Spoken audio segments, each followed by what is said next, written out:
Hi guys, good morning. दोस्तों, आज हम प्रश्नावली 13.2 का क्वेश्चन नंबर 7 को सॉल्व करेंगे। तो क्वेश्चन नंबर 7 है हमारा, एक ठोस में ऊंचाई 120 सेंटीमीटर और त्रिज्या 60 सेंटीमीटर वाला एक शंकु सम्मिलित है, जो 60 सेंटीमीटर त्रिज्या वाले एक अर्धगोले पर आरोपित है।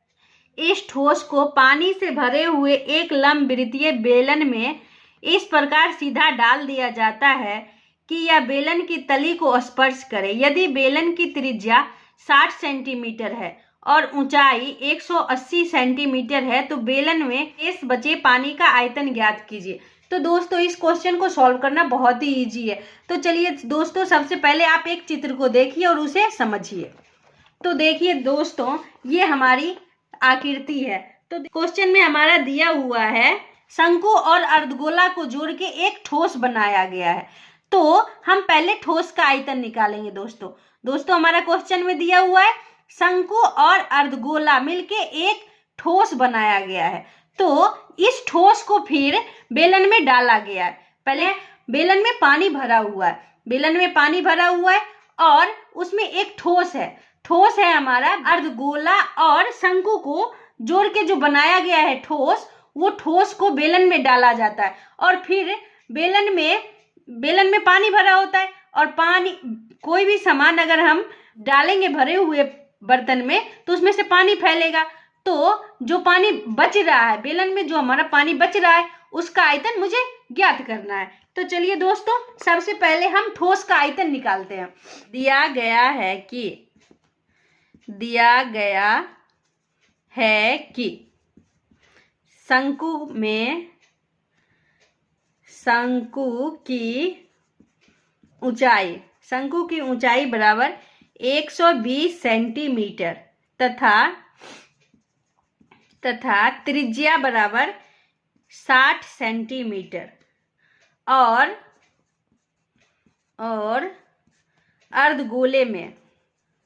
अर्धगोले की त्रिज्या बराबर 60 सेंटीमीटर। त्रिज्या को हम r से सूचित करते हैं। तथा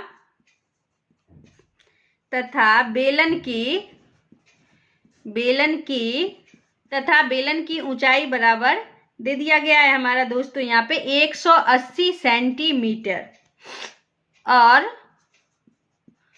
r बराबर, और त्रिज्या जो है वो दे दिया गया हमारा 60 सेंटीमीटर। तो दोस्तों, अब हम पहले ठोस का आयतन निकालते हैं। तो ठोस हमारा बना है शंकु और अर्धगोले से मिलके हमारा ठोस बना है। तो हम पहले ठोस का आयतन निकालते हैं। इसलिए ठोस का आयतन बराबर शंकु का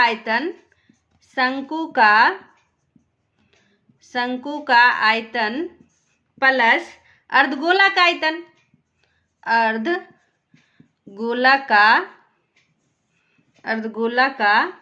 आयतन। अब दोस्तों देखिए, शंकु का आयतन होता है हमारा 1/3 पाई r स्क्वायर h प्लस अर्धगोला का आयतन होता है 2/3 पाई r क्यूब। ये हमारा अर्धगोला का आयतन होता है। अब दोस्तों यहाँ पर से हम देखिए, पहले हम कॉमन कर लेते हैं इसमें से 1/3 पाई और r स्क्वायर, यहाँ हम कॉमन कर लेते हैं। अब दोस्तों देखिए, यहाँ पे बच गया h प्लस 2 और r, ये 2 और r हमारा बचा हुआ है। अब दोस्तों देखिए, हम यहाँ पे सबका मान बिठाते हैं। तो ये हमारा हो जाएगा 1/3 पाई का मान हम यहाँ पे पाई ही रहने देंगे। पाई इंटू r जो है हमारा 60 इंटू h जो है हमारा दिया हुआ है, शंकु का ऊंचाई जो है वो हमारा दिया हुआ है 120 प्लस 2 इंटू, और r जो है हमारा अर्धगोला का जो है त्रिज्या, वो हमारा दिया हुआ है 60। तो हम यहाँ पे 60 कर लेंगे। अब दोस्तों देखिए, इसको हम काट लेते हैं। तो 20 तिया 60। अब दोस्तों ये हो गया 6 दूना 1200। तो ये हमारा हो गया 1200 पाई इंटू 120 प्लस 120। अब दोस्तों देखिए, 1200 पाई इंटू इंटू जो है 120 और 120 हो जाएगा हमारा 240। अब दोस्तों हम इसको गुना कर लेते हैं, 1200 को हम गुना कर देते हैं 240 से।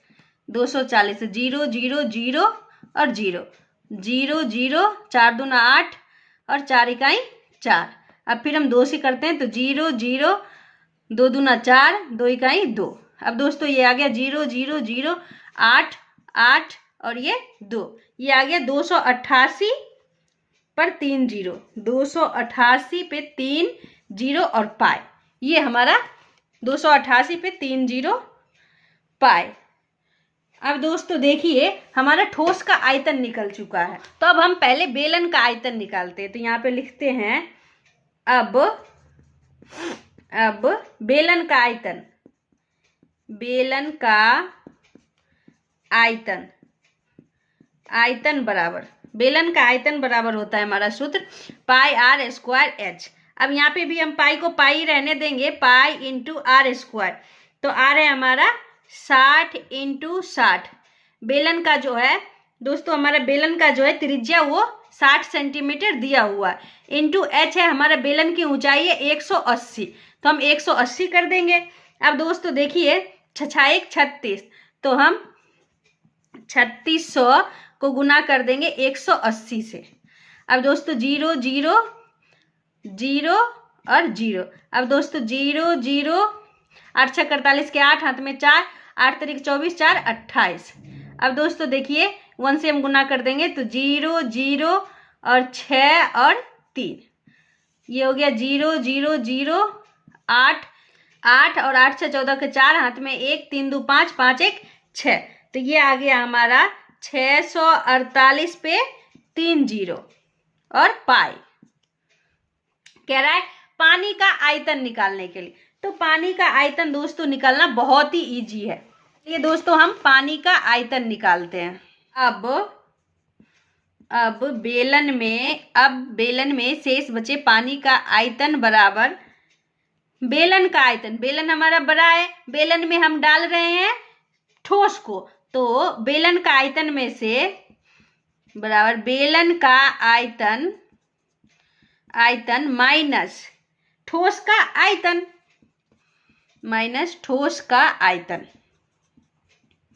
अब दोस्तों देखिए बेलन का जो आयतन है वो हमारा निकल आया है 648 पे 3 0 पाई, माइनस और ठोस का आयतन है वो हमारा निकला है 288 पे 3 0 पाई।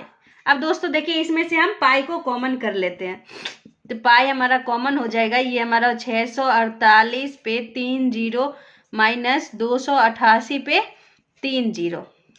अब दोस्तों देखिए पाई का मान जो है हम यहाँ पे 22/7 डाल देते हैं और इसको माइनस कर लेते हैं, तो ये हमारा 648 पे 3 0 और माइनस करना है 288 पे 3 0। अब ये हो गया 0 0 0, 8 में से 8 गया 0 और 14 में से 8 गया 6, यहाँ बच गया 5, 5 में से 2 गया तो 3, तो ये आ गया हमारा 36 पे 4 0। तो दोस्तों इसे हम लिख लेंगे 36 पे 4 0। अब दोस्तों देखिए इसे हम, तो देखिए 36 पे 4 0 को हम 22 से गुना कर देते हैं, जाएगा दोस्तों 0 0 0 0, 6 दूना 12 के 2, हाथ में 1 और 3 दूना 6 1 7। अब फिर इसको हम गुना कर लेंगे 0 0 0 0, 6 दूना 12 के 2, हाथ में 1, 3 दूना 6 1 7, ये हो गया 0 0 0 0 2 और 7 2 9 और 7, तो ये हमारा आ गया 792 पे 4 0। तो दोस्तों इसे हम लिख लेंगे 792 पे 4 0 बाय 7। अब दोस्तों इसको हम भाग दे देते हैं, तो हम इसे भाग देते हैं 7 से, 792 पे 4 0, तो ये आ गया 7 इकाई 7, ये कट गया 9 आ गया, अब ये इकाई फिर 1 आ जाएगा, तो 7 इकाई 7, 7 इकाई 7 बच गया 2, अब फिर हमारा 2 आ जाएगा, 7 7 या 21, 7 या 21, तो ये आ गया 1, ये कट गया, अब बच गया 0, फिर हम 7 इकाई 7 लगाएंगे, फिर हमारा बच गया 3, फिर आ गया 0, 7 चौक 28, 28 ये बच गया 2, ये कट गया, फिर हमारा 0 आ गया, 20 हो गया। तो अब लगाएंगे इसको हम 2 से, तो 7 दूना 14, 7 दूना 14, ये आ गया 6 और ये कट गया, फिर हमारा 0 आ गया, तो ये हमारा हो जाएगा 7 8 56, तो 8 मरतब लगा देंगे, ये हो गया 4 और ये कट गया। अब कुछ भी नहीं बचा हुआ है, तो हम यहाँ पे दशमलव देके फिर एक 0 देंगे, तो ये हमारा हो जाएगा 7 5 35, तो 5 मरतब लगा देंगे 35। अब ये हो गया हमारा 5 और ये कट गया। अब फिर हमारा यहाँ पे 0 हो गया, तो ये आ गया 7 7 7 49, तो ये हमारा हो जाएगा 7। ये हमारा आ गया 11 31 428.57 सेंटीमीटर क्यूब। इतना हमारा आ गया दोस्तों भाग देके।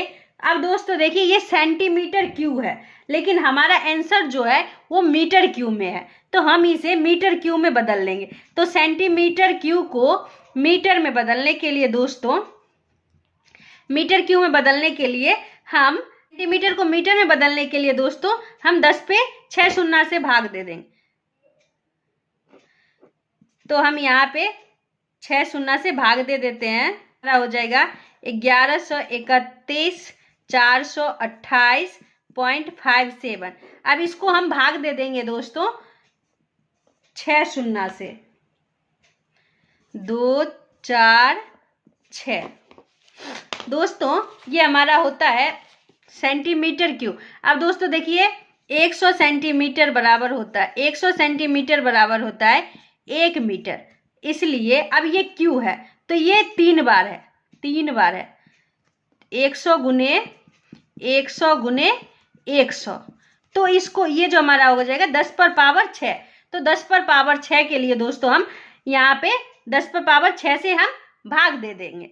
देखिए दोस्तों इसको हम ये 6 अंक आगे चला जाएगा, तो ये हमारा हो जाएगा 1 2 3 4 5 और 6, तो ये हमारा आ जाएगा 1.131 मीटर क्यूब आंसर। तो पानी का जो आयतन है वो हमारा बच गया 1.13। तो यहाँ पे हम लिख देंगे अतः शेष बचे पानी का आयतन 1.131 मीटर क्यूब है। तो अगर ये वीडियो पसंद आई हो तो लाइक एंड सब्सक्राइब जरूर करें दोस्तों। बाय।